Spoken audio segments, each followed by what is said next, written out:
the best coaches I've ever had are the ones that didn't necessarily tell me what to do, but that really provided questions for me to come up with those understandings on my own. So it's something that started, to answer your question in a concise way, it started way back, but that motivation and that curiosity has just continued to unfold. Yeah.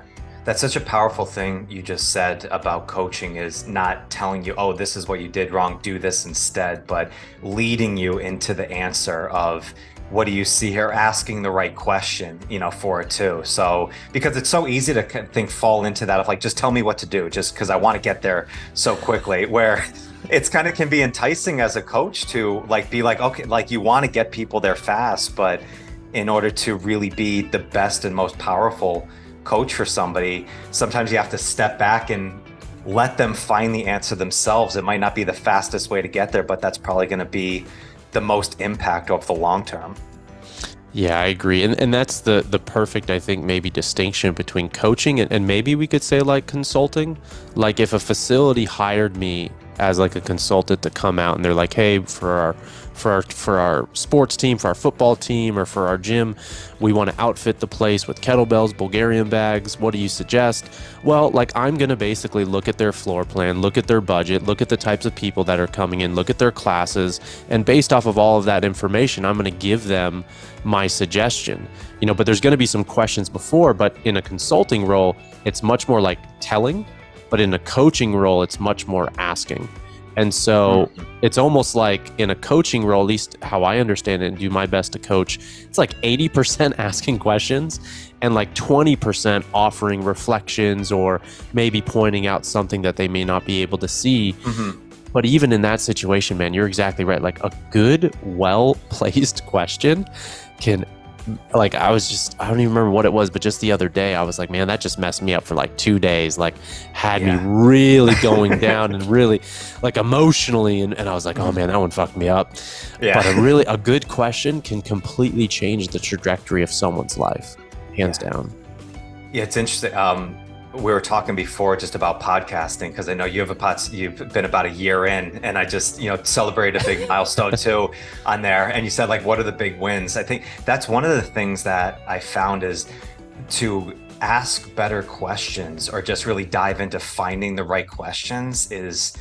It's actually a really exciting journey to kind of find, like, can I ask this question in a better way and actually dive in? It takes time to do, but it's actually, I think, a skill you can develop is actually asking better questions. That's so spot on. And one thing that I've learned, or that I'm learning, I don't know if I've learned it quite yet, but like most all the guests that I have on the show, and I imagine you as well, like they're all subject matter experts. Like they're all fucking really good at whatever it is that they do. They all have something to offer. And so I tend to put a lot of pressure on myself, because I'm like, if it was if it was just a so-so interview, it's not so much on them, but I put the pressure on myself is because it's like, it's the question that brings it out of them. Like it's in them. They live this life, that they're an expert in whatever it is. So it's up to me and up to you to ask these questions that really get to some level of substance. So it's not just like a regurgitated answer that they've given before on 10 other shows. Exactly. Yeah. It is. It's a powerful thing, because it is, you want to bring the best out of people, from that. And I think it's kind of a version of coaching too, that you want to do. Like you want to bring the best out. And I found people, guys like Tim Ferriss, who I follow, who just for some reason has the best questions. I was like, oh, he practices it. He actually figures out ways to ask questions in different ways. I was like, oh, okay, this is a skill that you can develop. But you brought something up there I want to highlight again, of that difference between coaching and a consultant. I never heard that contrast before, but I think that's really powerful, because I've talked with a lot of young coaches who are just getting themselves going. And like that early on stage, like you have so much knowledge that you want to throw out with people. When now I'm thinking, I was like, oh yeah, we're acting more like consultants of we're telling them exactly what to do.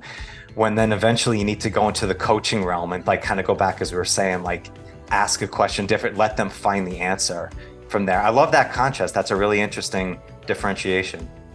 Yeah. It's been really helpful. And even in a coaching session, to even communicate to the client, because everyone's going to be at a different place. And sometimes it can be really helpful to kind of even provide some like leading questions, but to even point out to the client, like, at least this is how I've found it to work well. Like, okay, right now I'm going to put on my consulting hat, share, and then, okay, now I'm putting, so that they understand that there's a distinguishment, because at the end of the day, the goal is to empower them, like we're talking about right now, to make decisions for themselves. That's the ones that's likely going to really stick, as opposed to, again, anytime a coach has told me to do something, not every time, but there was always some level of rebelling inside, or like, I know it better, or I don't want to do that. And it's like, well, but had it been posed the exact same thing, but in a question form, it's like, oh man, then it's just like, that's like a really masterful coach. Like if you can really